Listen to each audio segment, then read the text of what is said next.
we must push our rights to the arbitrational tribunal. Kaysa yung sinasabi ni Padilla na, magkaroon din daw tayo ng water cannon, nasa principle of, ah,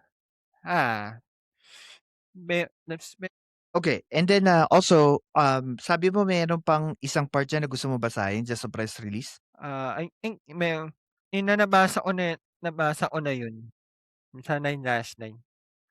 Yeah, Ang karapatan daw ng isang bansa ay nagsisimula sa kalupaan.